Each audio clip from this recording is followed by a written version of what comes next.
কোরআনুল কারীম খুলে দেখেন, কোরআনের প্রতিটা জায়গায় আল্লাহ তাআলা রাসূলের অনুসরণের কথা বলে দিয়েছেন। সূরা আলী ইমরান 32-132 নম্বর আয়াত, সূরাতুন নিসা 13-59-60 নম্বর আয়াত, সূরা মাইদা 92 নম্বর আয়াত, সূরা আনফাল 21-46 নম্বর আয়াত, সূরা তাওবা 71 নম্বর আয়াত, সূরা নূর 47-52-54 নম্বর আয়াত, সূরা আহজাব 31-33 নম্বর আয়াত, সূরা মুহাম্মদ 33 নম্বর আয়াত, সূরা ফাতহ 17 নম্বর আয়াত, সূরা হুজুরাত 14 নম্বর আয়াত, সূরা মুজাদালা 13 নম্বর আয়াত, সূরা তাগাবুন 12 নম্বর আয়াত। এই 21টি জায়গায় আল্লাহ জানায়া দিলেন, আতিউল্লাহ ওয়া আতিউর রাসূল। আল্লাহু আকবার। আলা লাহুল খালকু ওয়াল আমর। আল্লাহর তৈরি করা জমিন, জমিন আল্লাহর, মানুষ আল্লাহর, কোরআন আল্লাহর। অতএব আল্লাহর তৈরি করা জমিনে জীবনের সর্বত্র আল্লাহর দিন প্রতিষ্ঠার জন্য চেষ্টা করার দরকার আছে না নাই? ও মুসলমান, আল্লাহর তৈরি করা মানুষ কোনোদিন মানব রচিত তন্ত্র মন্ত্র দিয়ে চলতে পারে না, ঠিক কি না? আল্লাহর জমিনে আল্লাহর দিন প্রতিষ্ঠার জন্য যদি কখনো রক্ত দেওয়া লাগে, জীবন দেওয়া লাগে, যদি ঘর বাড়ি ছাড়া লাগে, ওই আন্দোলনের সংগ্রামে শরীক হওয়ার পরে যদি ওই পীরগঞ্জের পীর ছেলেদের মতো বুকের তাজা রক্ত ঢেলে দেওয়া লাগে, বুকটাকে বুলেটের সামনে পেতে দেওয়া লাগে, ও মুসলমান, পৃষ্ঠ প্রদর্শন করা যাবে না, বরং ঈমানের জন্য, ইসলামের জন্য, আল্লাহর জমিনে দিন প্রতিষ্ঠার জন্য জীবন দেওয়া লাগলে দিতে হবে, ঠিক কি না? আমি আপনাদের খেদমতে কোরআনুল কারীমের সূরাতুল বাকারার 208 নম্বর আয়াতখানি তিলাওয়াত করেছি। আল্লাহ রাব্বুল আলামিন বলেন, ইয়া আইয়ুহাল্লাযীনা আমানু উদখুলু ফিস সিলমি কাফা।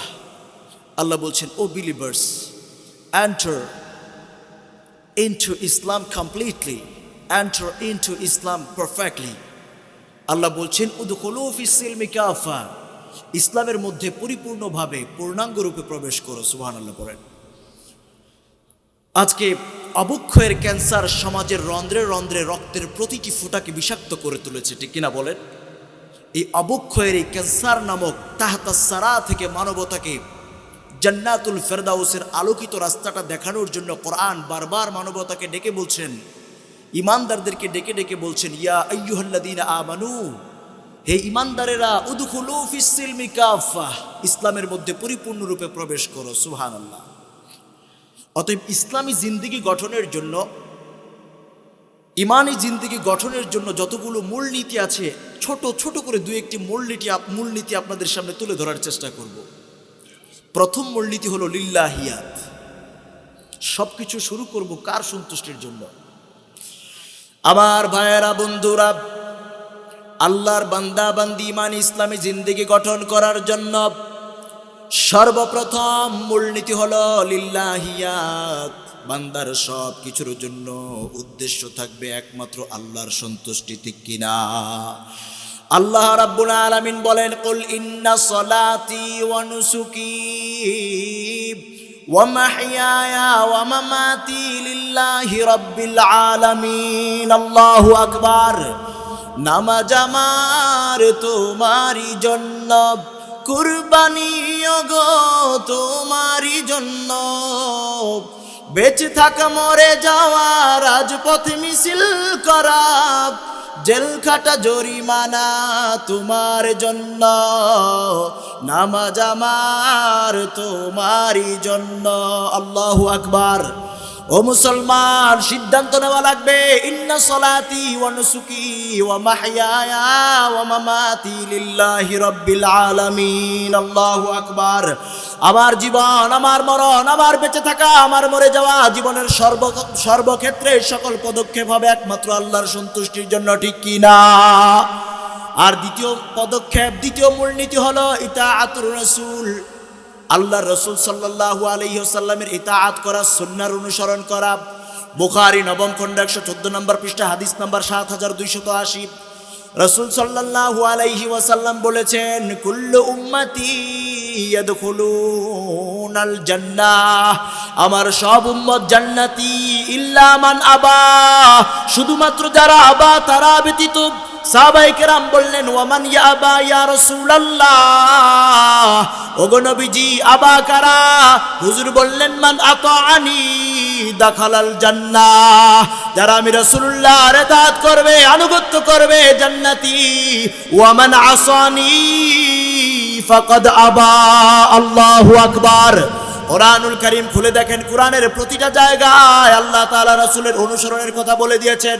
সূরা আলী ইমরান 32 নম্বর আয়াত, সূরাতুন নিসা 13 59 69 80 নম্বর আয়াত, সূরা মাইদা 92 নম্বর আয়াত, সূরা আনফাল 21 46 নম্বর আয়াত, সূরা তাওবা 71 নম্বর আয়াত, সূরা নূর 47 52 54 নম্বর আয়াত, সূরা আহজাব 31 33 নম্বর আয়াত, সূরা মুহাম্মদ 33 নম্বর আয়াত, সূরা ফাতহ 17 নম্বর আয়াত, সূরা হুজরাত 14 নম্বর আয়াত, সূরা মুজাদালা 13 নম্বর আয়াত, সূরা তাগাবুন 12 নম্বর আয়াত। এই 21টি জায়গায় আল্লাহ জানায়া দিলেন আতিউল্লাহ ওয়া আতিউর রাসূল। আল্লাহু আকবার।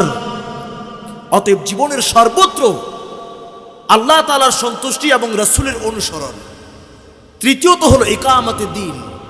ইসলামী জিন্দেগি গঠনের অন্যতম আরেকটা মূলনীতি হলো জীবনের সর্বক্ষেত্রে আল্লাহর জমিনে আল্লাহর দ্বীন প্রতিষ্ঠার সংগ্রাম করা লাগবে, ঠিক কিনা বলেন? আলা লাহুল খালকু ওয়াল আমর। আল্লাহর তৈরি করা জমিন, জমিন আল্লাহর, মানুষ আল্লাহর, কোরআন আল্লাহর। অতএব আল্লাহর তৈরি করা জমিনে জীবনের সর্বত্র আল্লাহর দ্বীন প্রতিষ্ঠার জন্য চেষ্টা করার দরকার আছে না নাই? ও মুসলমান, আল্লাহর তৈরি করা মানুষ কোনোদিন মানব রচিত তন্ত্র মন্ত্র দিয়ে চলতে পারে না, ঠিক কি না? আল্লাহর জমিনে আল্লাহর দ্বীন প্রতিষ্ঠার জন্য যদি কখনো রক্ত দেওয়া লাগে, জীবন দেওয়া লাগে,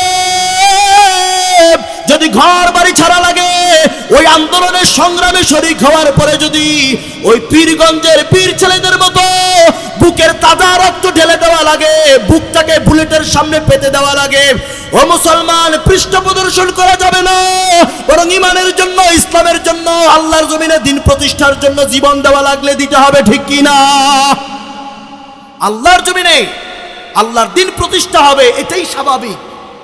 আল্লাহর জমিনে আল্লাহর কোন গোলামের প্রতিষ্ঠিত আইন চলতে পারে না, ঠিক কিনা বলেন? তারপরে আসুন, আরেকটি মূলনীতি হলো ওয়াতাসিমু বিহাবলিল্লাহ। আল্লাহর রশিকে আঁকড়ে ধরা, ঠিক কিনা বলেন? আমার ভাইয়েরা, আমার বন্ধুরা, আল্লাহর জমিনে ইসলামী জিন্দেগি গঠন করার জন্য, ইমানি জিন্দেগি গঠন করার জন্য অন্যতম আরেকটা মূলনীতি হলো আল্লাহর জমিনে আল্লাহর দ্বীন প্রতিষ্ঠার জন্য সর্বপ্রথম যেই বিষয়টা জরুরি সেটা হলো সকল ইমানদারদেরকে, রাজপথে আপনার দল ভিন্ন হতে পারে, মত ভিন্ন হতে পারে, আপনি ভিন্ন ভিন্ন পীরের মুরিদ হতে পারেন, কিন্তু আল্লাহর দ্বীন প্রতিষ্ঠার জন্য সীসা ঢালা প্রাচীরের মতো এক ঐক্যবদ্ধ হওয়ার দরকার আছে না নাই? ও মুসলমান, আজকে জমিনের মধ্যে যদি সকল ইসলামপন্থী দলগুলো ঐক্যবদ্ধ থাকতো, পৃথিবীর বিভিন্ন দেশ সফর করার সুযোগ আমার হয়েছে, কিন্তু এই দৃশ্য কোথাও দেখি নাই।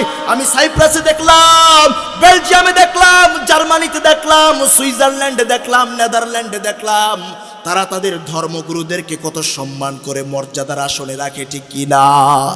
আজকে মুসলমানের মাঝে ঐক্যবদ্ধতা নাই। ঐক্যবদ্ধ না থাকার কারণে, ইউনিটি না থাকার কারণে আজকে নমরুদ আর ফেরাউনের দূষর ফ্যাসিস্ট লেডি হাসিনার মতো বেয়াদবেরা এই জাতির সর্বশ্রেষ্ঠ মুফাসসিরদেরকে 13টা বছর কারাগারে নিঃশেষ করে দেয়, ঠিক কিনা? অসংখ্য আলেম ওলামাকে, অসংখ্য মুফাসসিরদেরকে আয়না করে বন্দি করে করে তাদের জীবনের এই সোনালী সময়গুলোকে তিলে তিলে নিঃশেষ করে দিয়েছে, ঠিক কিনা? তার একমাত্র কারণ আপনার আমার মাঝে ইউনিটি নাই, ঐক্যবদ্ধতা নাই। ও মুসলমান, সিদ্ধান্ত নেওয়া লাগবে। ইমানদারদের কনসেপ্ট হলো ব্যক্তির চেয়ে দল বড়, দলের চেয়ে দেশ বড়, দেশের চেয়ে আমার কাছে আমার ইমান বড়। অতএব ইমান রক্ষার্থে যদি কখনো আবার বদর উহুদের হাত ছানি আসে, ওই আন্দোলনে, ওই সংগ্রামে শরীক হওয়ার পরে যদি বুকের তাজা রক্ত ঢালতে হয়, চক্ষু উপড়ে ফেলা হয়, হামলা হয়, মামলা হয়, জেল জুলুম আসে, তবুও সকল প্রকার বাধাকে উপেক্ষা করে আল্লাহর জমিনে আল্লাহর দ্বীন প্রতিষ্ঠার জন্য বুকের তাজা রক্ত ঢালতে কারা কারা প্রস্তুত? দুইটা হাত তুলে দেখান। আল্লাহ কবুল করুন, মঞ্জুর করুন, বলি আমিন। আমার ভাইরা, আমার বন্ধুরা, আমি অত্র জনপদের সন্তান, আমার এই অঞ্চলের মানুষ আমি। অতএব আজকে অন্যান্য যারা এসেছেন তাদের হক হলো তারা কথা বলবে, আমরা মেজবান, তাদেরকে প্রটোকল দিব, ইস্তেকবাল জানাবো, তাদেরকে সুযোগ করে দিব, ঠিক কিনা বলেন? আমি আর কথা লম্বা করছি না। যে কথাগুলো, যে 2-3টা পয়েন্ট বললাম, ইসলামী জিন্দেগি গঠনের প্রথম মূলনীতি হলো লিল্লাহিয়া। সব কিছুর শুরুতে, সব কিছুর শেষে, জীবনের সর্বত্র সন্তুষ্টি থাকবে একজনের, তিনি কে? আল্লাহ। দ্বিতীয়ত হলো আল্লাহ রসুলের সুন্নাহ। 3 নম্বর হলো আল্লাহর জমিনে আল্লাহর দিন প্রতিষ্ঠার সংগ্রাম করা। চতুর্থ হলো জীবনের সর্বত্র ইসলামকে প্রতিষ্ঠার জন্য, আল্লাহর জমিনে আল্লাহর দিন প্রতিষ্ঠার জন্য ঐক্যবদ্ধ থাকতে হবে। ঠিক কিনা বলেন? আল্লাহ তাআলা আমাদেরকে মানার তৌফিক দান করুন। এই তাফসীর মাহফিলের সফলতা কামনা করে আমাদের প্রিয় ভাই মামুন ভাই সহ, হানিফ ভাই সহ যারা ইন্তেজামিয়ার পক্ষে কাজ করে যাচ্ছেন, আল্লাহ যেন আমার প্রতিটা ভাইকে খালিদ বিন ওয়ালিদের মতো কবুল করেন, বলি আমিন।